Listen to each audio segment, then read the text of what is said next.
Kendra's hands shook as she stared at the package on her doorstep. Inside the worn cardboard box were 2 silver keys and a note written in shaky handwriting. "You saved my life. Now let me save yours."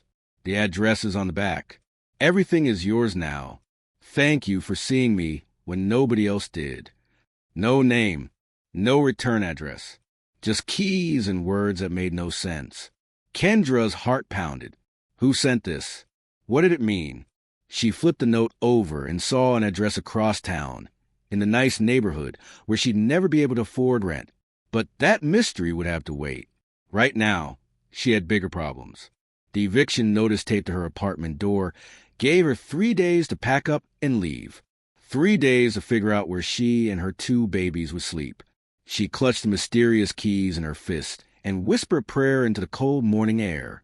But to understand how she got here, we need to go back 6 months earlier, to the night everything changed. Kendra Walker smiled even when her feet screamed with pain. She'd been working at the Golden Lily restaurant for 2 years, moving between tables with plates of fancy food she could never afford to eat. The Golden Lily was the fanciest place in Riverton, with white tablecloths, crystal glasses, and customers who wore watches that cost more than her car. Kendra was the only black waitress there. Sometimes customers wouldn't look her in the eye. Sometimes they'd ask for a different server. Sometimes they'd leave tiny tips even when she gave perfect service. But Kendra kept smiling. She had 2 little ones at home who needed food, clothes, and a roof over their heads. Her mama always told her, "Baby, you hold your head high? Your work speaks louder than their hate." So she worked. Double shifts when she could get them. Extra hours on weekends. Anything to keep the lights on. It was a rainy Friday night when he rolled into her life. Kendra was wiping down table 7 when she heard the bell above the door jingle. She looked up and saw an old man in a wheelchair struggling to get through the doorway. The host was on his phone, not paying attention. Other servers walked past like the man was invisible. Something twisted in Kendra's heart. She dropped her cleaning cloth and rushed to the door. "Here, sir, let me help you with that." The man looked up, and Kendra saw a surprise flash across his wrinkled face. He had kind brown eyes, white hair, and hands that trembled on the wheelchair's armrests. "Thank you, young lady," he said softly. "Not many people notice me these days." Kendra held the door wide and guided his wheelchair inside.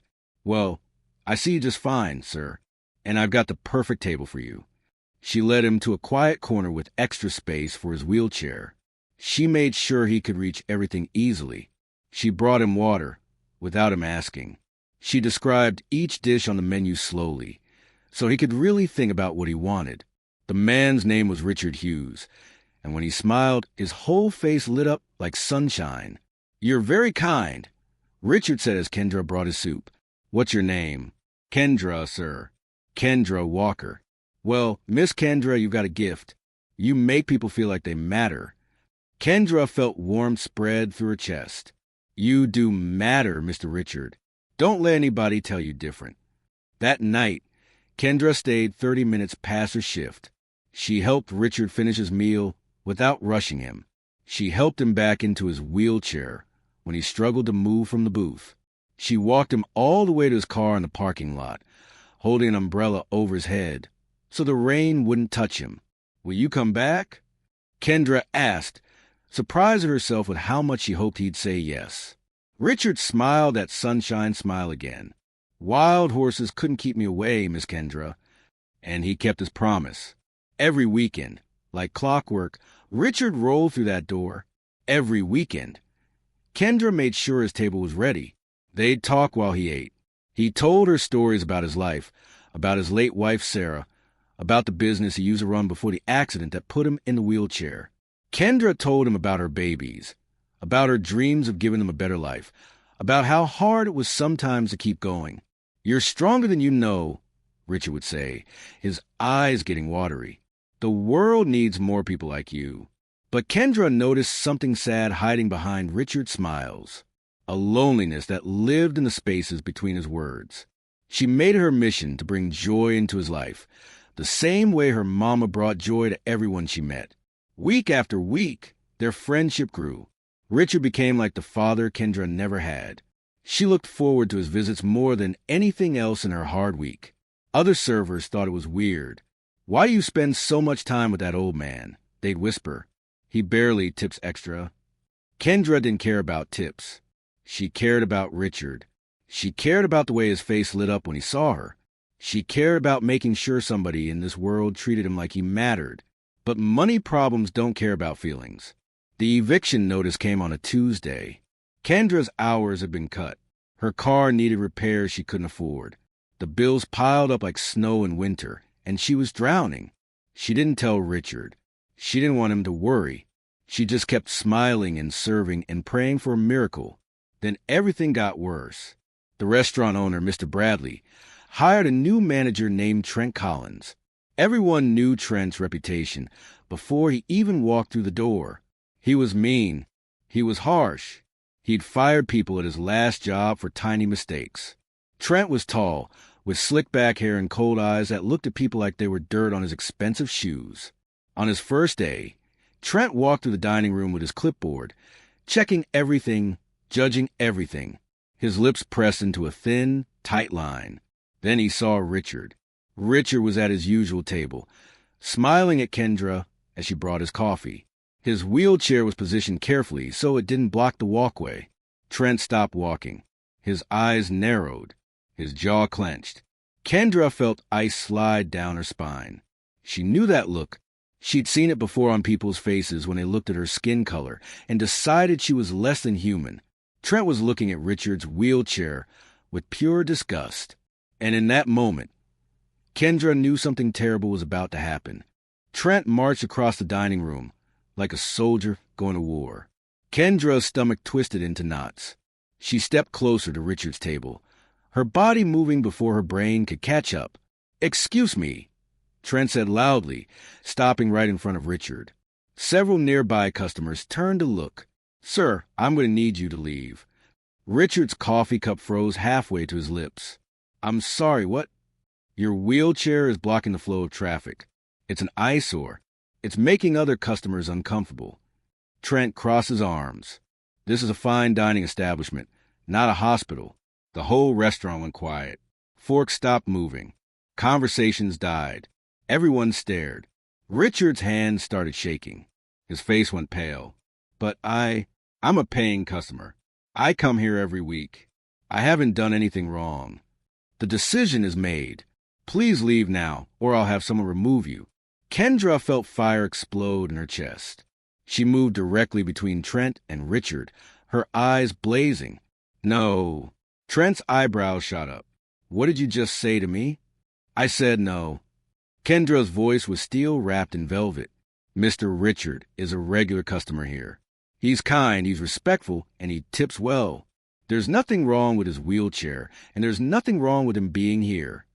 I'm your manager, and I'm giving you an order. Step aside." The other servers watched with wide eyes. Nobody ever stood up to management. Nobody ever risked their job like this. But Kendra thought about Richard's lonely eyes. She thought about how invisible he felt in the world. She thought about how he told her once, with tears in his voice, that most places made him feel like a burden. She thought about her mama's words. "Baby, you hold your head high?" "Mr. Richard isn't going anywhere," Kendra said quietly. "And if you try to make him leave, you'll have to go through me first." Richard reached out and touched Kendra's hand. "Kendra, please. It's okay. I don't want you to lose your job because of me. You're worth more than this job," Kendra said, squeezing his trembling fingers. "You're worth more than any job." Trent's face turned red. His neck veins bulged. "Fine. You're fired. Both of you need to get out of my restaurant right now." "It's not your restaurant," Kendra shot back. "It's Mr. Bradley's, and he would never treat people this way. Mr. Bradley put me in charge, which means what I say goes." Trent pulled out his phone. "I'm calling security." Kendra's heart hammered. She just lost her job. She just lost the only income keeping her babies fed. The eviction notice flashed in her mind. 3 days. She had 3 days, and now she had no way to pay for anything.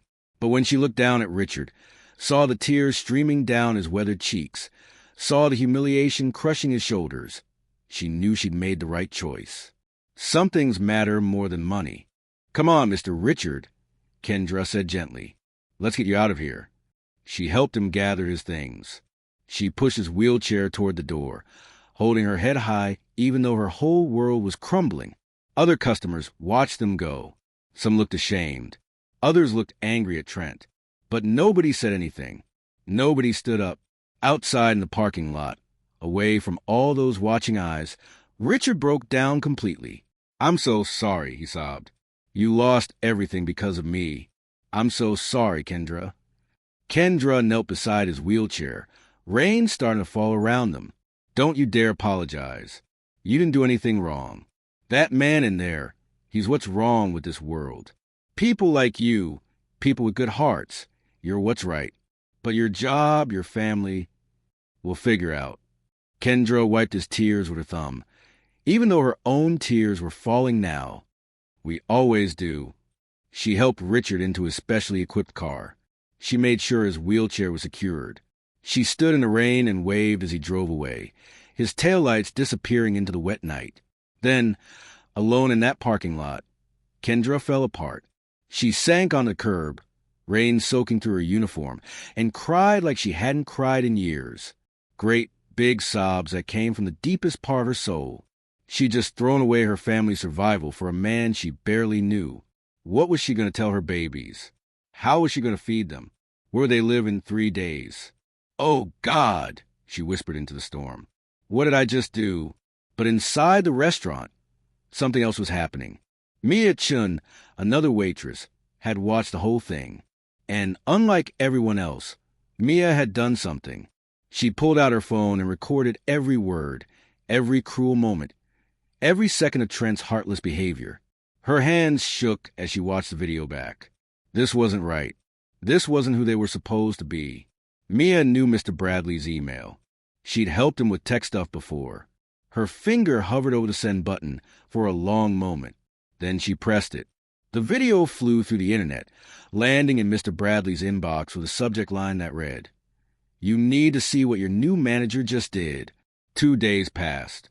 2 days of Kendra avoiding phone calls from the restaurant. 2 days of her packing boxes, trying to figure out where to take her children, praying for miracles that didn't seem to come. Richard called her every day. "Please let me help you," he begged. "I have some money saved. I can—" "No," Kendra said firmly. "You're a customer and a friend. I can't take your money." "But Kendra—" "I'll be fine. We'll be fine." She was lying, and they both knew it. On the 3rd day, Kendra's phone rang. Unknown number. "Hello, Miss Walker? This is Gerald Bradley. I own the Golden Lily." Kendra's breath caught. "I just watched a video," Mr. Bradley continued, his voice tight with anger. "I'm horrified. I'm disgusted. And I'm calling to tell you 3 things. First, Trent Collins no longer works for me. I fired him 10 minutes ago. Second, your job is waiting for you whenever you're ready to come back. And third, I'm deeply, deeply sorry for what happened to you and your customer." Kendra couldn't speak. Tears poured down her face. "Miss Walker, are you there?" "Yes, sir," she whispered. "Thank you. Thank you so much." "No, thank you. Thank you for showing me what real character looks like. Come back Monday if you can. And bring your friend Richard. His meals are free for life." Kendra hung up and cried again, but this time they were tears of relief. She had her job back. She could pay rent. Her babies would be okay. But Monday came, and Richard didn't show up at the restaurant. Neither did he come the next weekend, or the weekend after that. Kendra called his number. No answer. She called again and again. Nothing. Something was wrong. She could feel it in her bones. Then, on a quiet Thursday afternoon, Kendra came home to find a package on her doorstep. Inside were 2 silver keys and a note that made her heart stop. "You saved my life. Now let me save yours." The address is on the back. "Everything is yours now. Thank you for seeing me when nobody else did." With shaking hands, Kendra flipped the note over. The address was in Riverside Oaks, the nicest neighborhood in town. What did this mean? Was this from Richard Why would he send her keys? Kendra grabbed her purse and ran to her car. She had to know. She had to understand. 20 minutes later, she pulled up to a beautiful duplex with a wraparound porch, flower gardens, and a red door that looked like something from a magazine. Her hands trembled as she slid the first key into the lock. It turned. The door opened. And Kendra's whole world changed forever. Kendra stepped inside and gasped. The duplex was beautiful. Hardwood floors gleamed in the afternoon sunlight. A cozy living room with soft couches opened into a modern kitchen with granite counters. Family photos lined the walls. Pictures of Richard and a beautiful woman who must have been his wife, Sarah. But it was a note on the kitchen table that made Kendra's knees buckle. Dear Kendra, this house has been empty since Sarah passed. It needs laughter again. It needs love again. It needs you and your beautiful children. Don't argue with an old man. Just accept this gift the way you gave me the gift of dignity. You chose me over your job. Now let me choose you. The house is yours, free and clear. The deed is in the envelope. Your friend, always, Richard. Inside the envelope was the deed with her name on it. Kendra collapsed onto the kitchen floor and sobbed. Richard had given her a whole house, a safe place for her babies, a home. If you're watching the story and it touches your heart, please hit that like button and subscribe to our channel so we can share more stories that matter. And share this with someone who needs to remember that kindness still exists in this world. Kendra moved into the duplex that weekend. Her children ran through the rooms, laughing and playing in a way they never could in the tiny apartment. She had space now. She had security. She had hope. But she kept working at the Golden Lily. Not because she needed the money anymore, but because she loved her customers. She loved making people feel special. It's who she was at her core. Richard still didn't come back to the restaurant, though week after week his table stayed empty. Kendra called him every few days. Sometimes he answered, his voice weak and tired. I'm okay, dear girl. Just not feeling well enough to come out. But I think about you every day. Are you and the children happy in the house? We love it, Kendra would say, her voice thick with emotion. But we miss you. When can you come visit? Soon, Richard would promise. Very soon. But soon never came. 3 months after moving into the duplex, on a cold November morning, a well-dressed man walked into the Golden Lily. Are you Kendra Walker? He asked. Yes, sir. Can I get you a table? My name is Jacob Morrison. I'm a lawyer. I need to speak with you about Richard Hughes. Kendra's heart dropped into her stomach. The way he said Richard's name, the sadness in his eyes, told her everything. He's gone, isn't he? She whispered. Jacob nodded slowly. Mr. Hughes passed away last week. Peacefully in his sleep. I'm so sorry. The restaurant spun around Kendra. She grabbed the counter to keep from falling. Richard was gone. Her friend, her father figure, the man who saw her when the world tried to make her invisible, was gone. He asked me to give you this, Jacob said, handing her a thick folder, and to explain some things.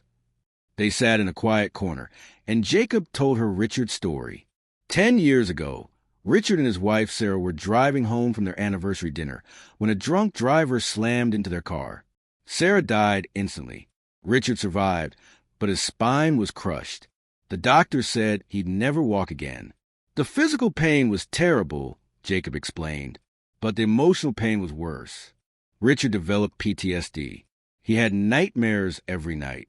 He felt guilty for surviving when Sarah didn't. He became a prisoner in his own mind. Kendra wiped tears from her cheeks. Sarah had built a successful business empire, Jacob continued. After she died, Richard managed it from his wheelchair.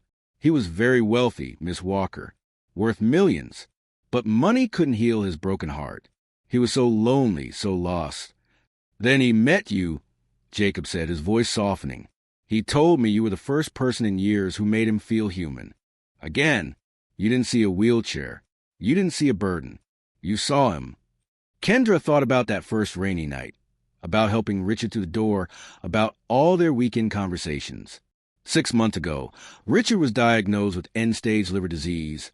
Jacob said quietly, the doctors gave him less than a year. He knew he was dying. Why didn't he tell me? Kendra cried. Because he didn't want you to treat him differently. He wanted those last months to be filled with your genuine friendship, not your pity. Jacob opened the folder. Richard had no children, no close family. He spent weeks deciding what to do with his estate. Then you stood up to that manager. You chose Richard over your job, over your security, over everything. That's when Richard knew. Knew what? That you were the daughter he never had, the family he'd been searching for. Jacob slid papers across the table, official documents with legal seals, and Kendra's name written over and over. The house was just a beginning, Jacob said. Richard left you everything, Miss Walker, his entire estate, the business holdings, the investments, the properties, all of it. You're now worth approximately $8 million. The world stopped spinning. Kendra couldn't breathe, couldn't think, couldn't process what she was hearing. $8 million? He wanted you to have the resources to build the life you deserve, to give your children opportunities, to never worry about money again. But there was one special request. Jacob pulled out another document. Richard hoped you might use some of the money to help other people like him, people with disabilities who face discrimination and loneliness. He said you'd know what to do. Kendra stared at Richard's handwriting on the letter attached to the will. You gave me dignity, Kendra. Please give that gift to others who need it. Make the world kinder one person at a time. 6 months later, Kendra stood in front of a brand new building with a golden ribbon stretched across the doors. The Richard Hughes Academy for People with Disabilities gleamed in the sunshine. Inside were classrooms, therapy rooms, computer labs, art studios, and trained staff ready to help anyone who needed support. Kendra had used $3 million to build it, another $1 million to hire the best teachers and therapists. The academy offered free education, job training, and counseling for disabled people of all ages. This place will change lives, said the mayor, holding the big scissors. Just like Richard Hughes changed yours. Kendra cut the ribbon, tears streaming down her face. Richard didn't just change my life. He taught me what really matters. Not money, not status, just seeing people, really seeing them. The academy became famous. News channels ran stories about the waitress who inherited millions and used it to fight discrimination. Kendra was invited to speak at conferences, on talk shows at universities. She bought a beautiful 6-bedroom house for her children, with a big yard and a swing set. Her babies had everything they needed, plus the most important thing, a mother who taught them kindness every single day. But Kendra never forgot where she came from. She still worked 1 shift a week at the Golden Lily, serving customers with that same warm smile. She donated Richard's old table to the academy, placing a bronze plaque on it, reserved for Richard Hughes, who taught us that everyone deserves dignity. 2 years after Richard's death, Kendra accepted a humanitarian award at a fancy ceremony in the city. She wore a simple blue dress and spoke from her heart. I'm accepting this award in honor of Richard Hughes, she said, her voice strong and clear. People saw his wheelchair and decided he didn't matter, but he mattered to me. And when I stood up for him, he stood up for me in the most incredible way possible. Richard's gift wasn't just money. It was a reminder that one act of kindness creates ripples that never stop. Because of Richard, hundreds of disabled people now have education and hope. Because of him, my children will grow up knowing to see people, not labels. Because of him, I found my purpose. The audience stood and applauded, but Kendra's eyes went to the empty seat in the front row, the one she reserved for Richard. He thought he was giving me everything, Kendra whispered. But I think maybe I gave him something too. I gave him proof that his life mattered, that he mattered. After the ceremony, Kendra drove to the cemetery. She placed fresh flowers on Richard's grave, right next to Sarah's. The academy helped 50 new students this month, she told him, like he could hear her. We're expanding next year, opening a second location. Your legacy is growing. Richard, you're still changing the world. The wind blew gently through the trees. Thank you, Kendra said, touching the cold marble headstone. Thank you for seeing me when nobody else did. I promise I'll spend the rest of my life making sure other people feel seen too. She thought about that rainy night so long ago when she'd helped a stranger in a wheelchair through a door. Such a small moment, such a simple choice. But that one choice changed everything. Kendra drove home to her children, to her beautiful house, to the life Richard's kindness had built. Tomorrow she'd go back to the academy. She'd help more students. She'd fight more discrimination. She'd honor Richard's memory by spreading the same dignity he'd given her. Because in the end, that's what it was all about. Seeing people, choosing kindness, believing that everyone matters. Richard saved Kendra's life with his money. But Kendra saved Richard's soul with something money can't buy. Simple human decency. And that gift keeps giving, rippling outward, touching countless lives, proving that one waitress's courage and one old man's gratitude can literally change the world. If this story moved you, please like this video, subscribe to our channel, and share with everyone who needs a reminder that kindness is the most powerful force in the universe. Let's spread Richard and Kendra's message together.